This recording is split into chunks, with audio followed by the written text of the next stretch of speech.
Pada zaman yang sangat tua, sebelum manusia mengenal dunia seperti sekarang, alam semesta dikuasai oleh para Titan. Pemimpin mereka adalah Kronos, makhluk yang sangat kuat namun hidup dalam ketakutan. Kronos pernah menjatuhkan ayahnya sendiri demi merebut kekuasaan. Karena itulah ia percaya apa yang ia lakukan pada ayahnya akan kembali terjadi padanya.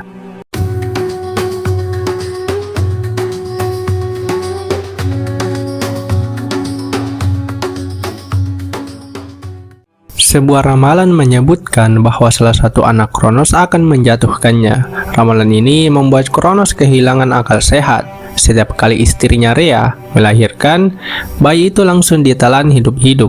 Bukan satu, bukan dua, tetapi semua anaknya mengalami nasib yang sama. Dunia para dewa pun menjadi sunyi, karena masa depan dihancurkan oleh rasa takut seorang ayah.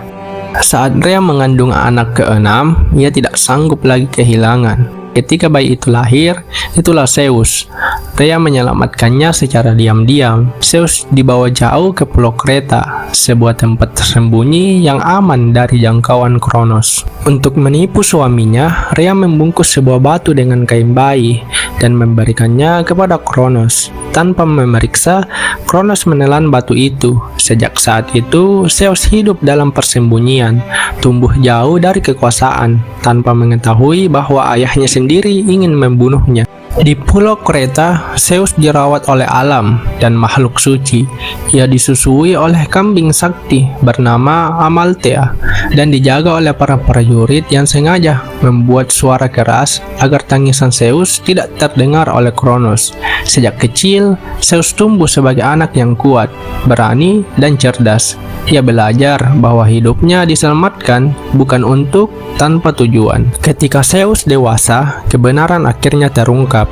Ia mengetahui siapa ayahnya, apa yang telah dilakukan Kronos, dan apa yang terjadi pada saudara-saudaranya. Zeus sadar bahwa jika ia tidak bertindak, dunia akan selamanya dikuasai oleh ketakutan. Zeus tidak langsung menyerang, ia menggunakan kecerdikan. Dengan bantuan ramuan, Zeus memaksa Kronos memuntahkan semua anak yang pernah ia telan.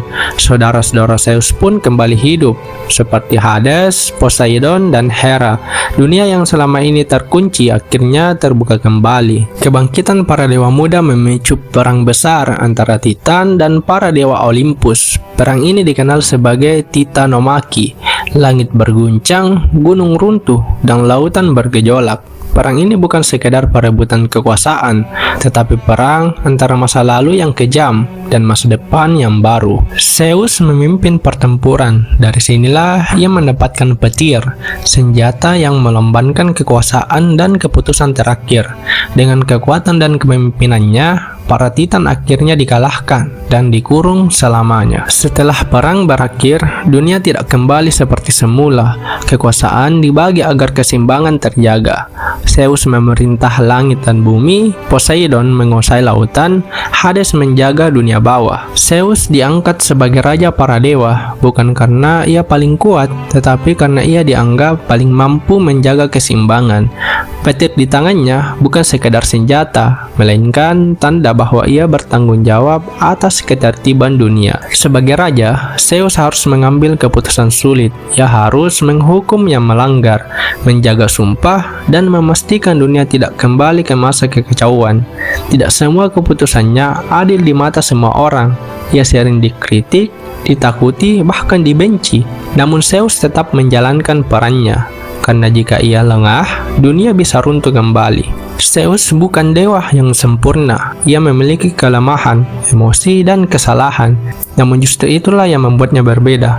Ia adalah simbol bahwa kekuasaan sejati bukan tentang bebas berbuat apa saja, melainkan tentang menanggung akibat dari setiap keputusan. Hingga hari ini, Zeus dikenang sebagai penguasa langit dan petir, dewa tertinggi dalam mitologi Yunani. Kisah hidupnya mengajarkan bahwa ketakutan melahirkan kekejaman, tapi keberanian untuk menghadapi takdir bisa mengubah dunia.